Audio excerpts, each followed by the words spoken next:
Bom dia. Friozinho hoje, né? Não está muito frio? Minha alegria saber que num domingo de manhã, dia de ceia, onde que nós vamos celebrar juntos a ceia do Senhor, momento muito importante, uma ordem que Deus, entregou a todos nós, e eu vejo assim, o Aliança cheio, Sejam muito bem-vindos, que Deus possa tocar no coração de vocês nesta manhã, que o Espírito Santo possa estremecer a todos nós, e que aquilo que Deus vai nos falar nessa manhã não seja só conhecimento, não seja só aprendizado, mas que seja nas nossas vidas, Porque o que mais importa não é o quanto nós sabemos, não é o quanto nós conhecemos do nosso Deus, mas sim tudo aquilo que nós conhecemos e tudo aquilo que nós sabemos, tudo aquilo que nós aprendemos é colocar nas nossas vidas em prática. Esse é o meu pedido. Meu pedido para que nós possamos nos esvaziar do nosso dia lá fora e nos entregarmos aqui para esse momento precioso, que com certeza, antes mesmo da fundação do mundo, Deus já preparava esse momento tão especial para todos nós, dia de ceia. Então sejam muito bem-vindos e que nós possamos aprender da palavra de Deus. Quero convidá-los a vocês baixar as suas cabeças.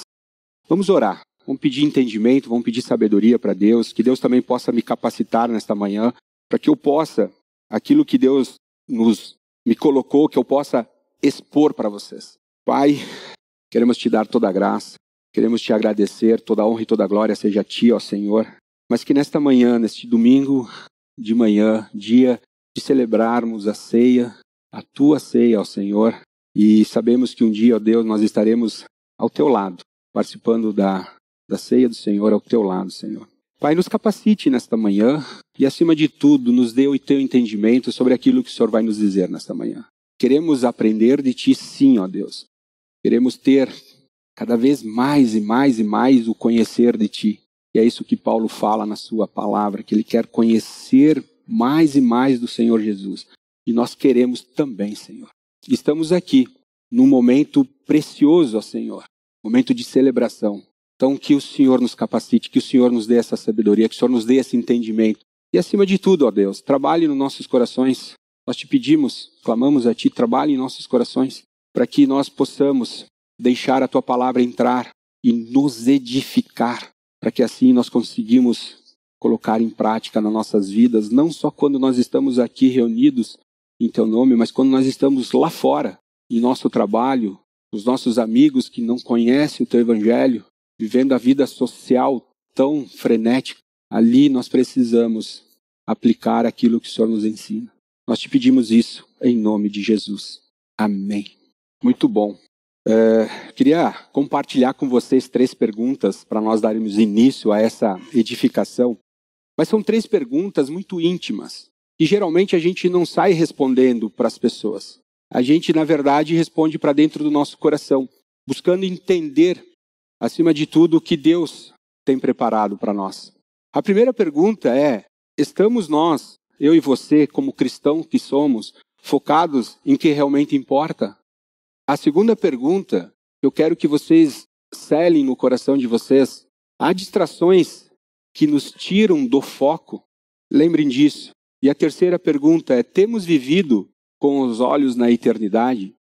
Gravem essas 3 perguntas e não esqueçam, para que vocês possam responder dia após dia para vocês mesmos.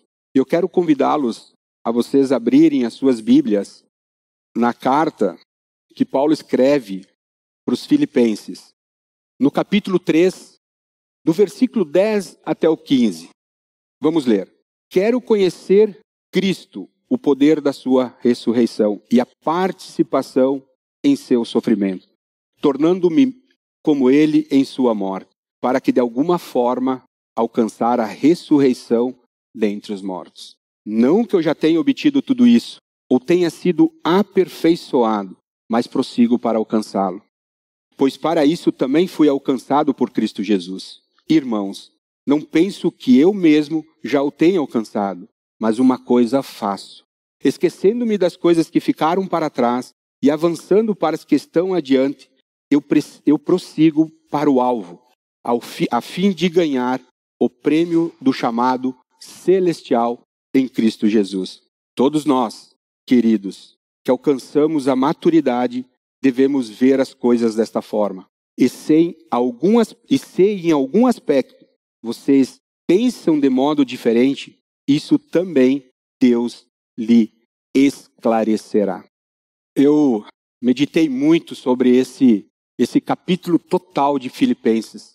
E uma das coisas que eu tenho percebido nesta carta, e é uma percepção muito pessoal minha, obviamente, né?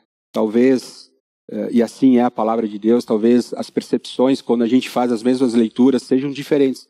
Mas a percepção que eu tive, lendo a carta de Filipenses, foi um Paulo diferente. Um apóstolo Paulo muito diferente.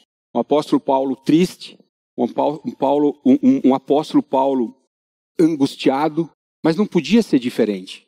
Imaginem vocês, ele escreveu esta carta da cadeia. Quem de nós consegue ter neste momento a empatia por Paulo? De se colocar no lugar dele. Enquanto ele estava preso, ele escreveu essa e outras cartas. Aliás, essa foi a terceira prisão de Paulo. Ou seja, ele já estava bastante calejado nessa caminhada que ele tinha, nesse propósito que ele tinha em pregar o evangelho. Mas Paulo estava muito triste. E percebe-se quando ele está ali no capítulo 2, né? Onde que ele escreve ele escreve para aquele povo de Filipenses sobre Timóteo, que ele pretende enviar Timóteo à igreja de Filipenses, e que tinha Timóteo como um filho. E ele diz assim que ele enviaria Timóteo para que Timóteo trouxesse notícias sobre a igreja de Filipenses, para que assim ele pudesse se animar mais. Naquele mesmo trecho, quando ele fala também de Epafrodito, que Epafrodito foi um homem que a igreja de Filipenses enviou a Paulo, quando ele estava preso em Roma, para levar mantimentos. E nesse momento em que ele estava com Paulo, ele ficou muito doente. E ele escreve que Deus teve misericórdia de Epafrodito e dele também. Porque Epafrodito quase morreu e Deus teve misericórdia e o salvou e tirou ele dessa enfermidade. Mas Paulo entende que se ele tivesse morrido, Epafrodito tivesse morrido, ele teria tristeza sobre tristeza. Então quer dizer, ele estava muito triste. E estava angustiado também. Em outro momento, ele fala que aguarda ansiosamente a sua liberdade e espera que em tudo ele não seja envergonhado. E pelo contrário, que Cristo seja engrandecido no corpo dele. E é nesse momento que que ele fala aquela frase que virou um clichê, né? Que o viver é lucro, aliás, o viver é Cristo e o morrer é lucro. Foi nesse momento que Paulo fala sobre isso. Ele estava muito fragilizado. E essa carta de Filipenses traz muito desse sentimento, dessa dor, dessa tristeza de Paulo. Mas Paulo, em toda a sua angústia, em toda a sua tristeza, ele tem os seus objetivos de escrever a carta de Filipenses ao povo de Filipenses. Aliás, a igreja, que foi a primeira igreja que Paulo fundou, e talvez aí esteja um amor um pouco mais fraterno, um amor um pouco mais profundo de Paulo. Não que ele não tenha amado todas as outras igrejas da mesma maneira, mas Filipenses foi a primeira igreja que Paulo fundou. E o plano e o propósito principal de Paulo escrevendo essa carta era o encorajamento a essa igreja. E é o encorajamento que a gente traz para dentro do Aliança Bíblica, que ela é ainda, ela é tão moderna, não é a palavra, mas tão real para os dias de hoje. O primeiro encorajamento, ele diz, permaneçam firmes na fé. O segundo, e que eu vejo ele repetidamente falar as mesmas coisas, é que mantenham-se com alegria. No capítulo 4, no próprio versículo 4, ele diz assim, estejam alegres no Senhor. E ele diz, repito, estejam alegres. O terceiro encorajamento de Paulo é para que aquela igreja viva com humildade. Para que nós vivamos com humildade. Humildemente considerem os outros superiores a vocês. Está lá no capítulo 2, versículo 3 de Filipenses. Paulo diz, humildemente considerem os outros superiores a vocês. E o quarto ponto que eu listei aqui como encorajamento que Paulo escreve nessa carta de Filipenses, para mim é o maior. Não anula os outros, mas é o maior, porque ele usa Cristo como exemplo supremo de serviço e obediência. No capítulo 2, no versículo 5, ele diz, seja a atitude de vocês a mesma de Cristo. Então Paulo trata essa carta para Filipenses com muito amor. Ele tem o objetivo também de agradecer aquela igreja pelas doações, pelo sustento enviado pelo Epafrodito. Mas o ponto principal é o encorajamento, que muitas vezes é o que nos falta. A coragem de viver uma vida mais e mais e mais debaixo da autoridade de Deus. E Paulo aqui deixa claro esses pontos fortes. Mas aí chegamos no texto que a gente acabou de ler. Na minha humilde opinião, mas eu sei que talvez para vocês tenham percepções diferentes daquilo que eu falei. Na minha humilde opinião, o versículo do capítulo 13, o versículo 10 até o 15, para mim é o tema central da carta de Paulo. Porque aqui ele começa a olhar para ele. E mais do que isso, se usar como exemplo. No versículo 10 do capítulo 13, ele diz, eu quero conhecer a Cristo, o poder da sua ressurreição e a participação em seu sofrimento, tornando-me como ele em sua morte.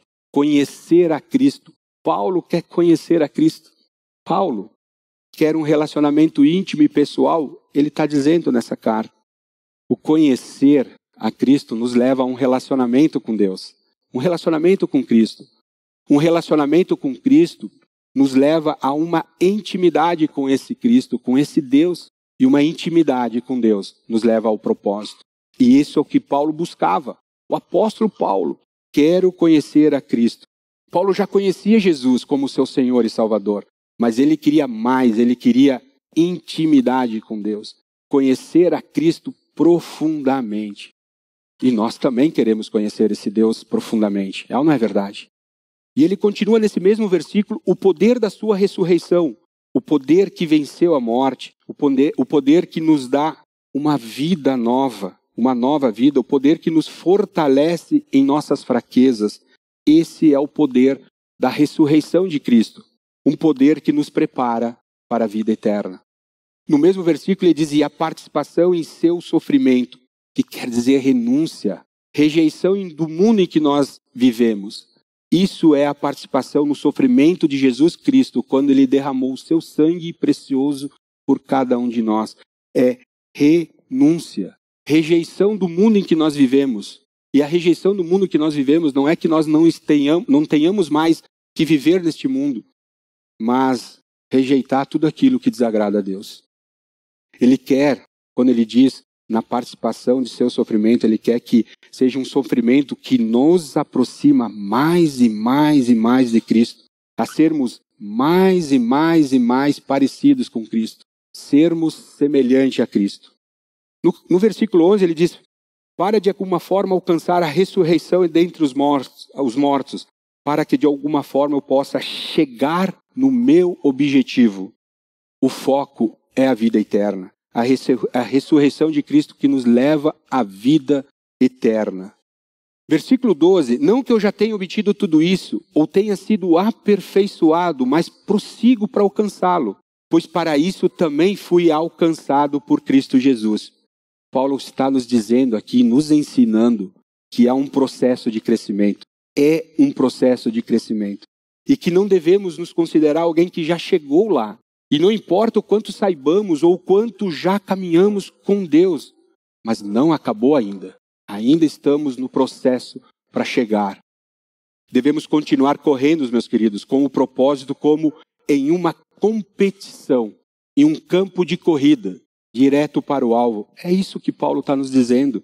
Cristo nos salvou com um propósito e nós devemos continuar correndo para cumprir com esse propósito. É como se Paulo estivesse dizendo aqui, Cristo me pegou, me tirou da velha vida, me chamou para algo muito maior e agora, tudo o que eu quero é viver para Ele, até o fim neste mundo. É esse o grande propósito. Versículo 13, irmãos, não penso que eu mesmo já tenho alcançado, mas uma coisa eu faço, esquecendo-me das coisas que ficaram para trás e avançando para que estão adiante. Novamente um processo de crescimento. Paulo repete em outras palavras, um processo de crescimento. Que nem os mais maduros na fé devem se acomodar. Devemos ter o foco, não olhando para trás. O passado é o passado. Deus tem algo novo para nós adiante. E queridos, compartilho com vocês, nós somos campeões em ficar remoendo o passado. E não é exclusividade. Aqui ninguém pode olhar para um, olhar para o outro e dizer assim, nossa, eu estou firme no foco. Eu acredito que sim. Mas nós ficamos muitas vezes presos no passado. E Deus nos ensina. Paulo se coloca como exemplo que o nosso propósito é o alvo. Eu sei muito dos nossos passados, que cria a nossa história. E muitas vezes a nossa essência. Cria-se traumas também. Mas nós precisamos trabalhar isso. Porque o propósito está no alvo. Esquecendo-me das coisas que ficaram para trás, eu avanço para as que estão adiante. Esse é o propósito. Que nós possamos trabalhar isso em nossas vidas. Que nós possamos entregar para Deus o nosso passado. E olhar para frente, para o foco, para o propósito. Versículo 14. Prossigo para o alvo, a fim de ganhar o prêmio do chamado celestial de Cristo Jesus. O alvo, de novo aqui, muito bem claro, é Cristo. Porque Ele é o caminho para a eternidade. Aliás, a única recompensa que vale a pena completar essa corrida é porque o alvo é o nosso Senhor Jesus Cristo. A eternidade no qual Ele derramou o seu sangue precioso para nos dar livre acesso. Deus nos chamou do céu para um propósito eterno e Cristo é o centro de tudo. Não somos nós. Cristo é o centro. Por isso devemos correr esta corrida focado no que é eterno e não no que é passageiro. É o que eu sempre falo, meus queridos. Nós não somos o centro. Essa ideia de que eu aceito a Jesus, para muito tem uma percepção de que Cristo precisa de nós. De fato, não me entendam, não me compreendam errado. Sim, Deus nos ama. Jesus morreu na cruz por nós e Ele se alegra pela alma de cada um de nós. Ele quer cada um de nós junto com Ele na eternidade. Mas nós não somos o centro. Jesus é o centro. Hoje está uma vibe de que, tipo assim, eu aceito a Jesus da ideia de que, tá bom, eu aceito a Jesus como Ele é.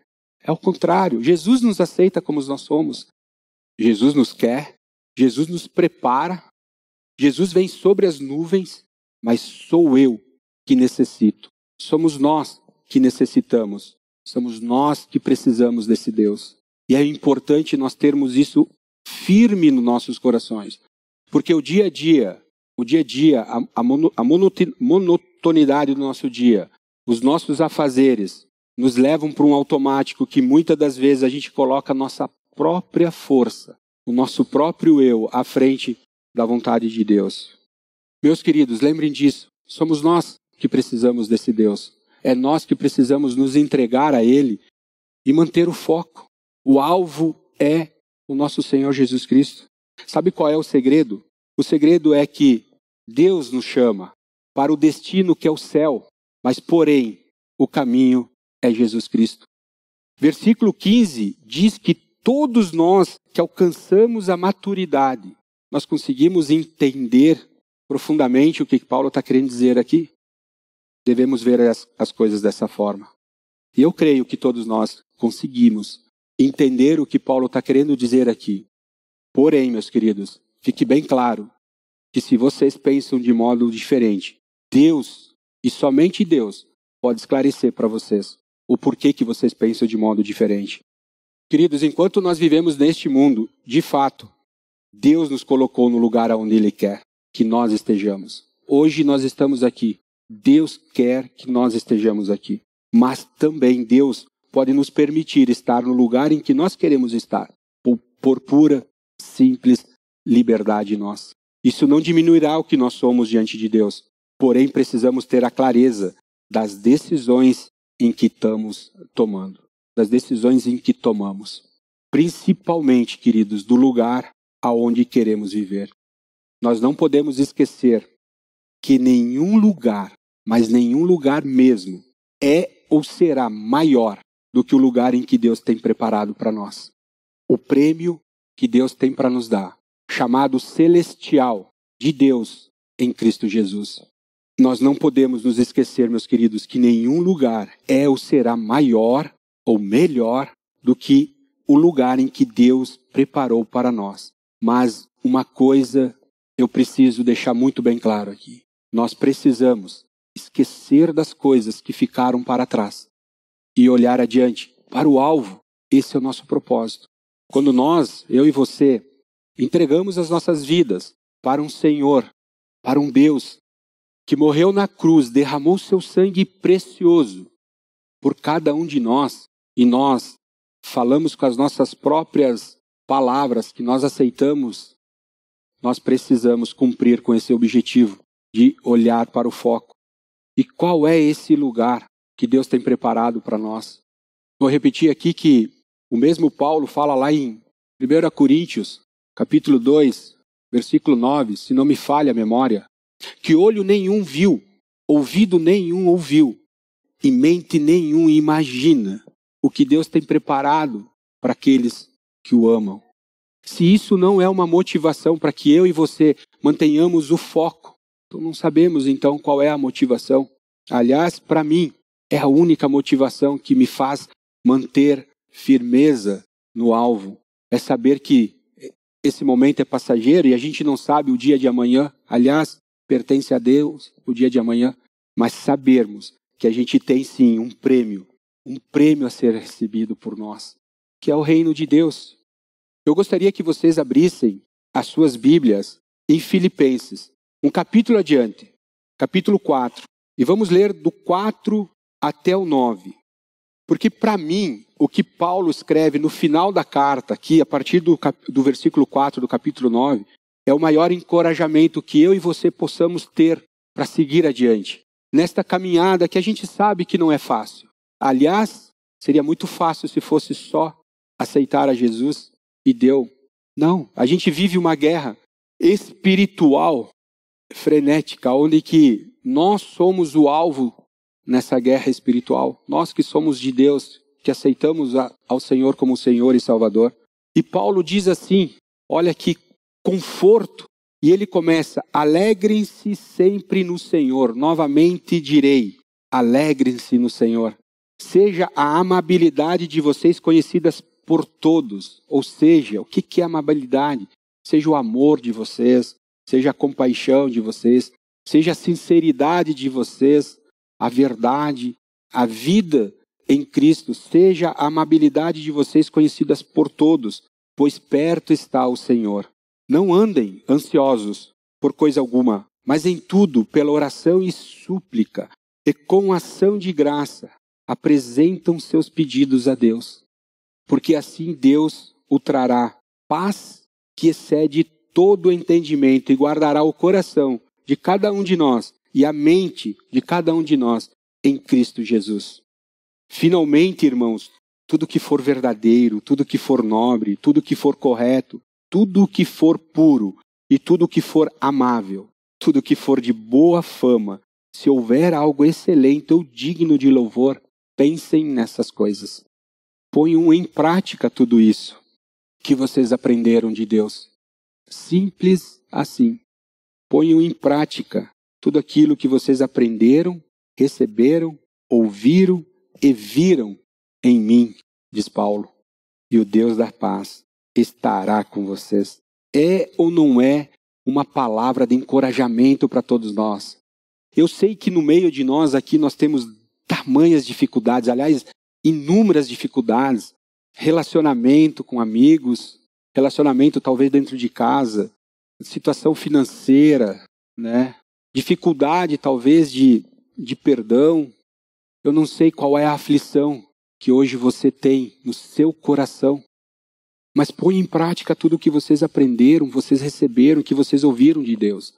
Fica tudo mais fácil para todos nós. E aí eu queria repetir as 3 perguntas que a gente fez no início. Queridos, eu e você, nós estamos correndo para o que realmente importa? Grave isso no seu coração. Há distrações neste mundo que nos tiram do foco que é o nosso Senhor Jesus Cristo. E o mais importante, eu e você, uma forma singela de avaliar o seu coração, eu e você temos vivido com os olhos na eternidade? Antes aqui o Ariel estava ministrando louvor e em um momento ele disse que talvez, que é passageiro e que talvez Jesus possa voltar antes mesmo de a gente passar dessa vida. E que alegria! Naquela hora eu fechei meus olhos e disse que assim seja. Mas que a alegria fosse realmente que se se Jesus Cristo voltasse sobre as nuvens, né? E assim tem que ser a nossa fé, assim tem que ser a nossa força todos os dias, querendo, mas querendo muito que Jesus volte. Pensem, nós passarmos deste mundo antes mesmo de nós acabar com nossa trajetória. Porém, e esse é o nosso desejo, que Jesus volte antes, mas porém, até esse momento, que nós possamos nos manter foco, com o propósito no foco, que nós possamos viver com os olhos na eternidade. Esse é o nosso maior propósito. E com isso, não tem como nós deixarmos de nos conectar com Deus. Aquilo que Paulo fala no versículo 10, eu quero conhecer a Cristo. Esse é o nosso objetivo, mais e mais. Não pense que a gente já chegou e já completou a carreira. Precisamos, queridos, mais e mais intimidade com o nosso Deus. Que Deus possa nos orientar, que possamos pedir a sua orientação a Ele. Que nós, eu e você, possamos identificar, enxergar o que nos desvia do foco. E é por isso, mediante a essa palavra, que Paulo nos conforta o coração e que ele se coloca como exemplo. Que ele diz que deixando as coisas para trás, e aliás, se você for ler a vida de Paulo, esse tinha motivo mesmo para deixar as coisas para trás. E querer muito isso pela vida que esse homem, este apóstolo, teve na sua carreira, pregando o evangelho. Um homem que foi 3 vezes preso, foi açoitado, foi assaltado, mas ele nos diz, deixando as coisas que ficaram para trás, eu sigo adiante, para o alvo. Pensando nisso, queridos, é que nós vamos hoje participar da ceia do Senhor. Nós que temos essa convicção, que eu e você, que cremos nesse imenso propósito, aliás, que cremos na vida eterna. Eu quero convidar vocês a baixarem as suas cabeças, meditarem nessa singela palavra de Paulo e refletir nessas perguntas que foram feitas, principalmente na última que diz, se nós estamos vivendo com os olhos na eternidade. E assim, orar a esse Deus, entregar esse coração para Deus, para que eu e você, nós possamos identificar o que está nos afastando do propósito.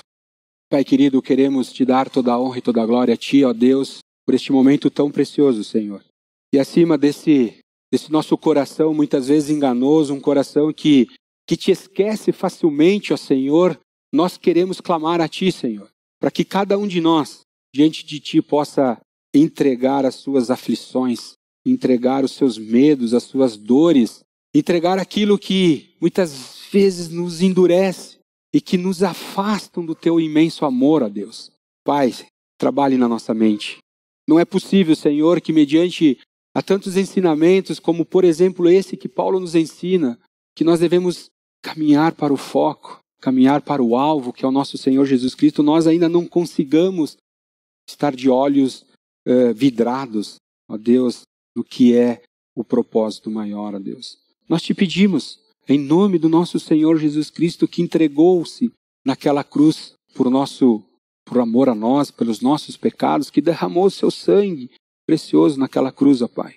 Trabalhe nos nossos corações, perdoando aquilo que precisa ser perdoado, Senhor. Tendo misericórdia, Deus, das nossas vidas, daquilo que nós precisamos da Tua misericórdia, Senhor. Esse é o nosso clamor, ó Deus, nesta manhã fria, gelada, de domingo, que o Senhor trabalhe dia após dia em nossas vidas. Obrigado, Senhor. Obrigado por aquilo que o Senhor já tem realizado e sabemos que há muito, ó Deus, de entrega da nossa parte a Ti, Senhor. E oramos em nome do nosso Senhor Jesus Cristo. Amém.